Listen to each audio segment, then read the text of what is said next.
Aí, nesse espaço, vamos falar com o Giovanni D'Agostin. Ei, Giovanni, como é que está o amigo? Tudo bem? Tudo bem, tudo certo. Atividade a mil, né? A mil. Agora passou essa época do imposto de renda, reduz um pouquinho a atividade ou não? O mês de abril é um mês um pouco atípico, porque, de fato, os serviços aumentam, né, nesse período. Considerar também que a maior parte dos clientes deixam para a última hora para entregar os documentos, os papéis, né, as informações para o imposto de renda. Mas agora voltando à rotina normal, que também é de bastante trabalho para quem atua na rotina contábil. Com certeza. Bom, uma das questões que, que mais preocupam as pessoas que querem abrir uma empresa, por exemplo, no Brasil hoje, com a questão do emprego tendo dificuldade, há desemprego, tem muitas pessoas que estão despertando para ser também empresária, para abrir a sua empresa e prestar um serviço para a comunidade e fazer a sua própria vida, a sua própria história. Mas é claro, né, Giovanni, que antes de abrir uma empresa, é preciso que a pessoa saiba que natureza vai ser a empresa, que forma vai fazer. Então, é necessário que ela consulte um especialista para saber que empresa, qual é a melhor alternativa? Bom, primeiramente, eu me sinto honrado, mais uma vez, de participar do seu programa, Silvio. E, de fato, é muito importante que aquela pessoa que gostaria de empreender saiba antes, consulte um especialista para verificar qual é o tipo jurídico da empresa que se molda ou se adeque mais à sua necessidade. Dentre os tipos jurídicos mais comuns, nós temos, por exemplo, a sociedade de natureza limitada. Primeiramente, sociedade pressupõe que a pessoa detenha um sócio, né? Que tenha que ser constituída essa sociedade, no mínimo 2 pessoas.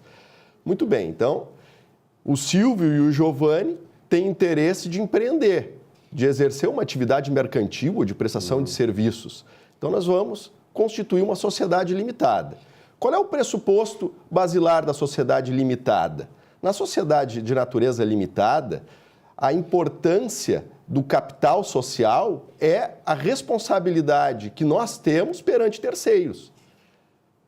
Por exemplo, vamos imaginar que o nosso patrimônio corresponda à totalidade dessa mesa. Para o exercício da nossa atividade mercantil, da nossa atividade econômica, nós vamos destacar uma parte do nosso patrimônio. Vamos imaginar que nós vamos destacar o que corresponde a essa pasta para o capital da nossa empresa. Essa é a nossa responsabilidade limitada ao capital. É o capital investido ali, né? Ao capital social. De preferência, que esse capital seja suficiente para a primeira alavancagem financeira e econômica da empresa. Que não se precise buscar no mercado um capital para poder fazer as primeiras vendas. Porque, via de regra, o que o banco cobra das pessoas para financiar a atividade empresarial, os juros cobrados é maior do que o retorno da atividade empresarial. Então, de preferência, num planejamento que é muito importante fazer, nesse caso e em todos os outros casos também, onde o sujeito pretende empreender na atividade econômica, é muito importante que se tenha um capital para aportar na empresa, esse capital social, o capital inicial, que dê condições para que a empresa promova as primeiras vendas. Que seja um capital próprio e não de terceiros, que já começa com dívida, se for de terceiros, né? Já é problema.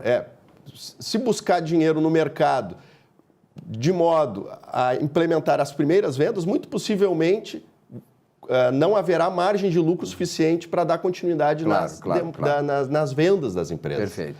Muito bem. Então, essa é a sociedade limitada. Existe um outro tipo societário, não societário, mas um outro tipo empresarial, que é a empresa individual de responsabilidade limitada. Ela é muito parecida com a sociedade limitada. É um tipo jurídico relativamente novo. Nesse tipo jurídico, a pessoa não precisa ter um sócio, porque é uma empresa individual de responsabilidade limitada. É como se fosse uma limitada de um dono apenas. O grande entrave para a abertura desse tipo de empresa é que o capital mínimo que a pessoa precisa ter para abrir, para constituir uma empresa, é de 100 salários mínimos. Então, hoje, para abrir uma empresa, a pessoa teria que ter aproximadamente R$100 mil para poder fazer a abertura da empresa, não é? R$100 mil em dinheiro ou bens, mas precisa ter esse capital. E muito importante destacar aos senhores que o capital da empresa Eireli precisa ser integralizado. Muito importante que não fique só no papel. Então, se a pessoa não tenha os 100 salários mínimos para integralizar, melhor talvez não abrir sob a modalidade Eireli. Por quê? Porque se a pessoa não integralizar o capital, corre o risco de ficar irregular perante as administrações públicas todas. E a Receita Federal pode considerar o CNPJ dessa empresa inapto. Não é?